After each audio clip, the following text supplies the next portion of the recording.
Olá! Que tal a gente virar detetive da língua portuguesa hoje, hein? A nossa missão é desvendar um mistério que está bem no coração de qualquer frase. Então já prepara a lupa porque vamos investigar a dupla mais importante da gramática, o sujeito e o predicado. Pensa bem, toda oração tem uma estrutura, uma espécie de espinha dorsal que deixa ela de pé e que dá sentido para tudo. Mas que peças são essas? O que realmente sustenta uma oração? É exatamente esse o caso que a gente vai resolver hoje. Beleza, então, vamos mergulhar de cabeça nisso. Mas, antes de a gente ir atrás dos nossos suspeitos principais, a gente precisa dar uma olhada no cenário completo. Uma oração é construída com vários bloquinhos diferentes, que a gente chama de termos. Olha só esse mapa. Ele é tipo a planta da nossa cena do crime, por assim dizer. A gente vê 3 categorias de termos: os essenciais, os integrantes e os acessórios. Pensa assim, os essenciais são a vítima e o criminoso. Sem eles, não tem história, certo? Os outros termos são as testemunhas, as pistas, são importantes, claro, mas vêm depois. Por isso, a nossa investigação vai focar na base de tudo, os termos essenciais. E é exatamente por isso que a nossa lupa vai direto para eles. O sujeito e o predicado são literalmente o coração da oração. E uma vez que a gente entende como essa dupla funciona, nossa, desvendar o resto da sintaxe fica muito, mas muito mais fácil. É o grande segredo para decifrar qualquer frase.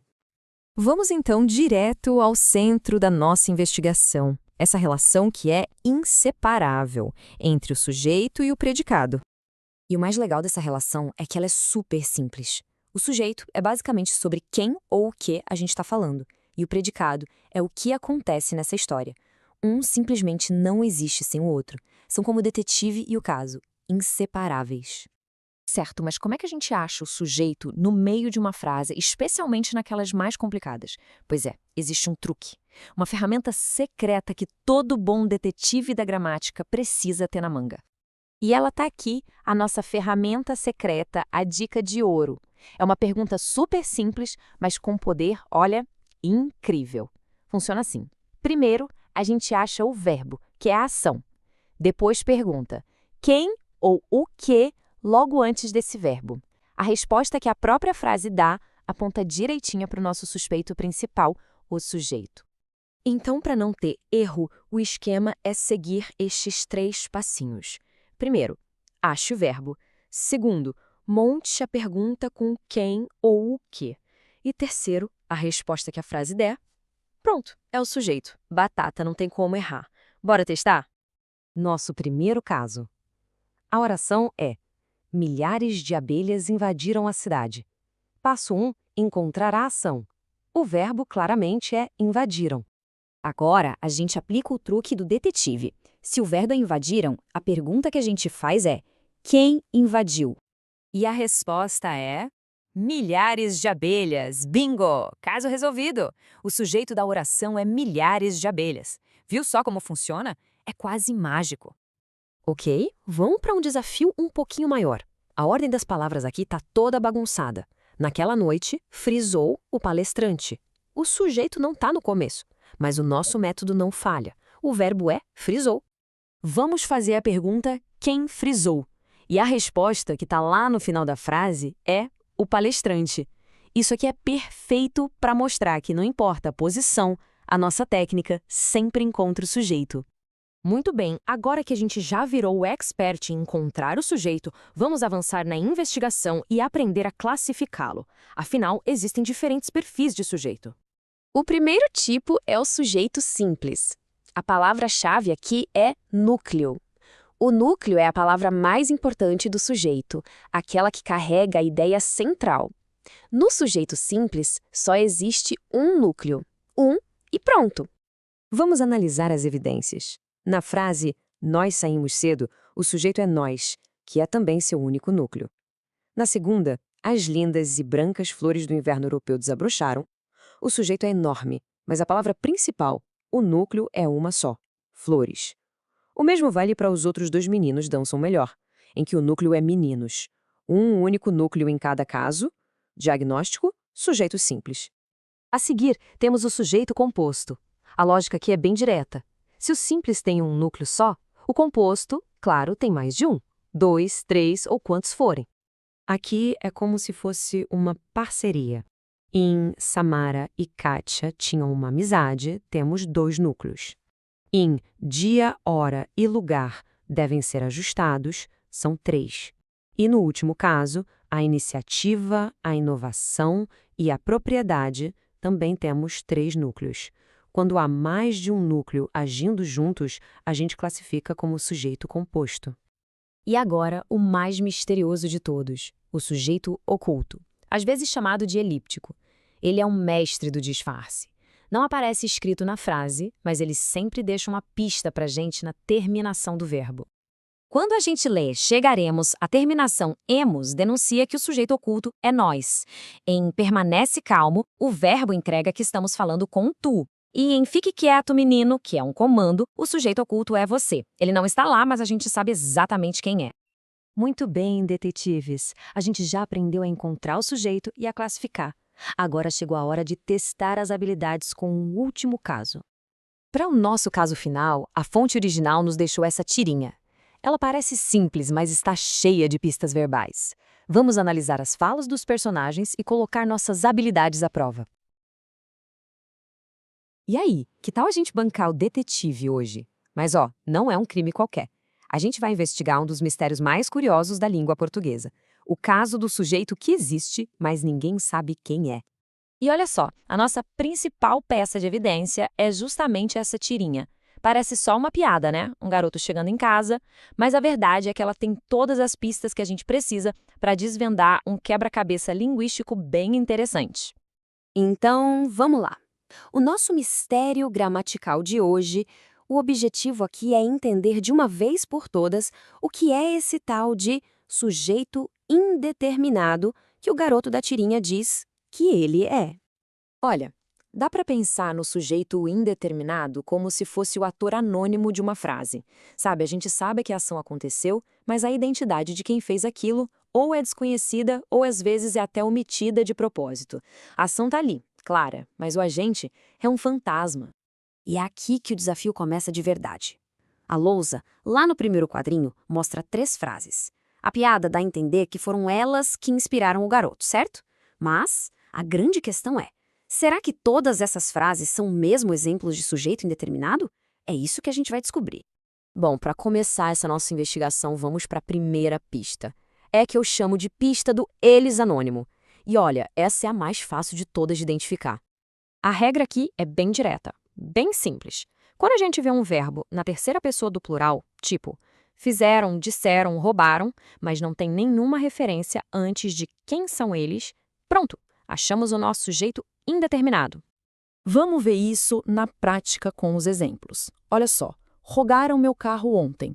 Quem roubou? A gente não sabe, é um eles genérico. A mesma coisa acontece com falam muito mal dele por aqui. Quem exatamente fala? A fonte da fofoca é anônima, ou seja, o sujeito é indeterminado. Agora, vamos para a segunda pista.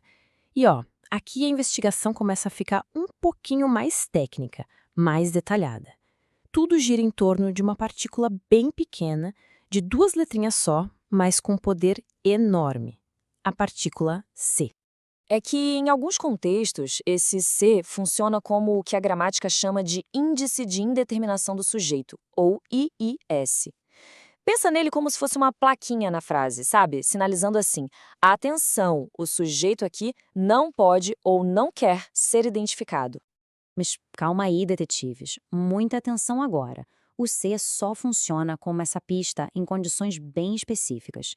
Ele precisa estar junto de um verbo que não tem objeto direto, ou seja, um verbo intransitivo, um transitivo indireto ou um de ligação. Vamos olhar os exemplos para ficar mais claro. Em vive-se bem aqui, quem vive? Não dá para saber. Em precisa-se de empregados, quem precisa? De novo, o sujeito não está identificado. E claro, como em toda boa história de detetive, sempre tem aquela pista falsa, né? Aquela coisa que tá ali só para enganar a gente. E no nosso caso, adivinha? O disfarce também envolve a partícula C. Isso levanta uma pergunta super importante. Dá para confiar cegamente no C para achar o sujeito indeterminado? E a resposta, como podem imaginar, é não. A gente precisa analisar o cúmplice dele na frase, o verbo. E aqui vem a grande reviravolta do caso.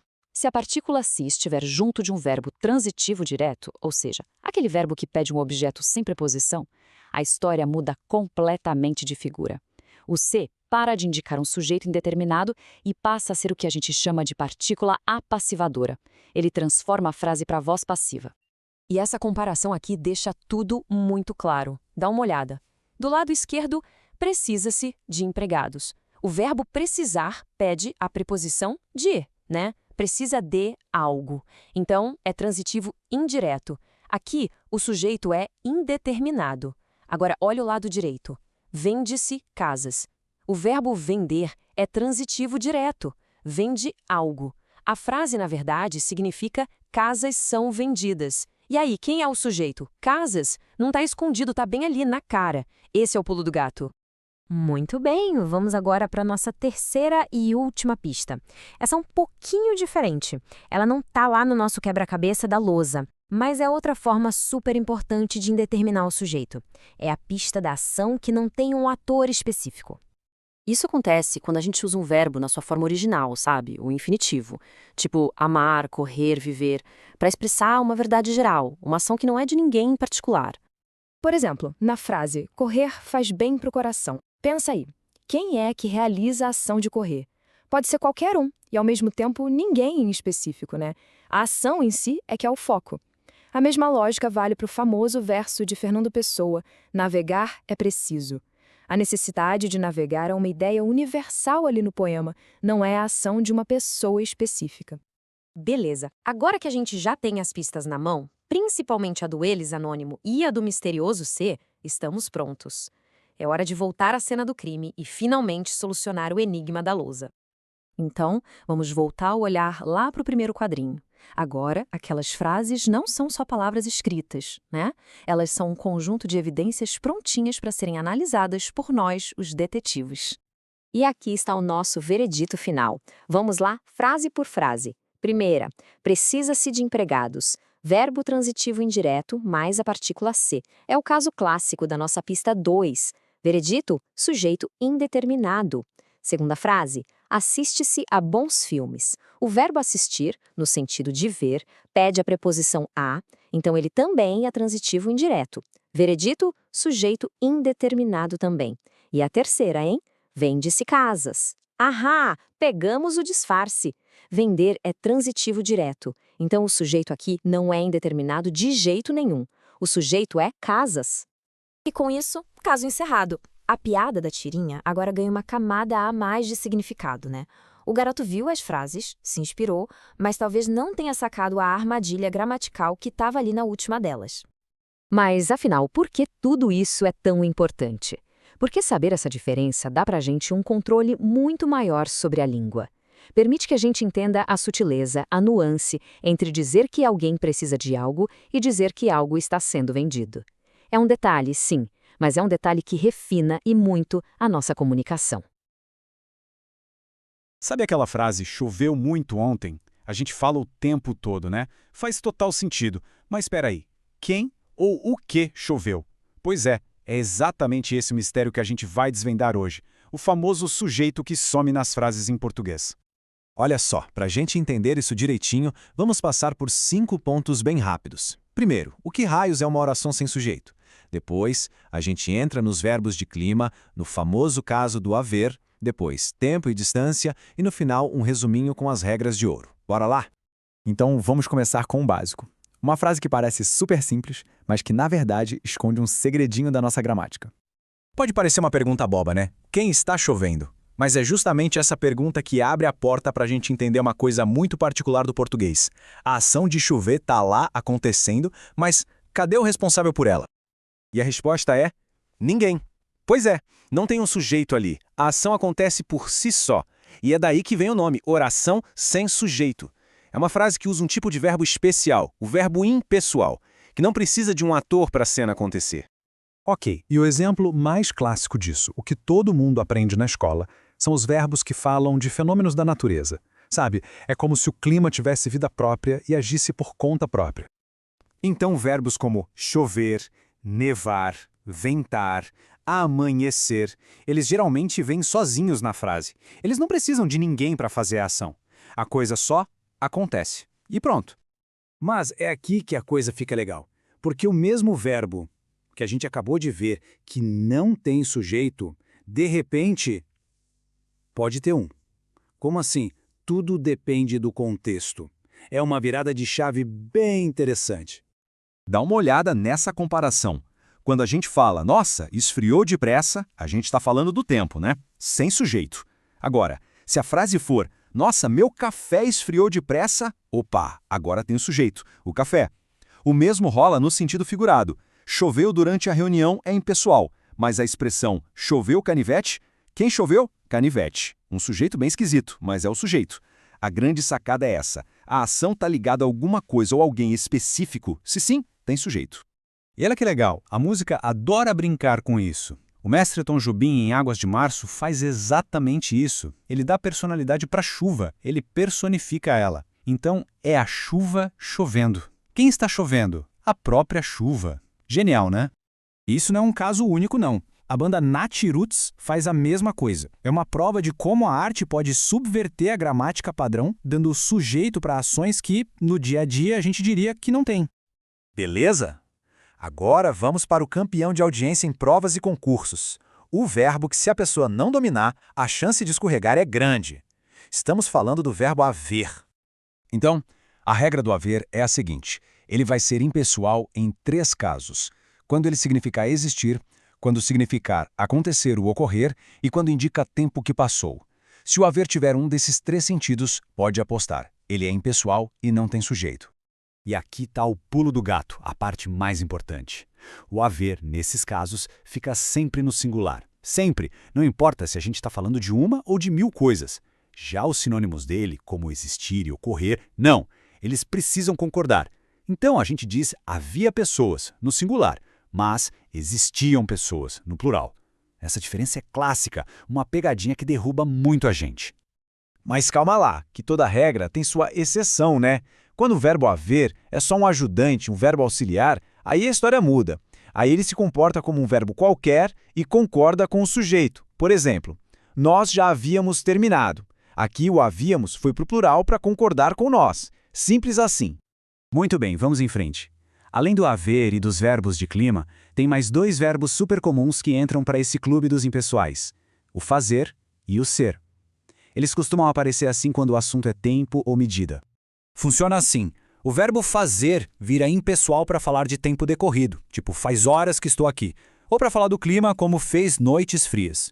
Já o verbo ser é impessoal para indicar distância. Daqui até lá são 10 quilômetros. Para marcar as horas, eram 6 da tarde, ou para dizer a data. Hoje é dia 22 de outubro.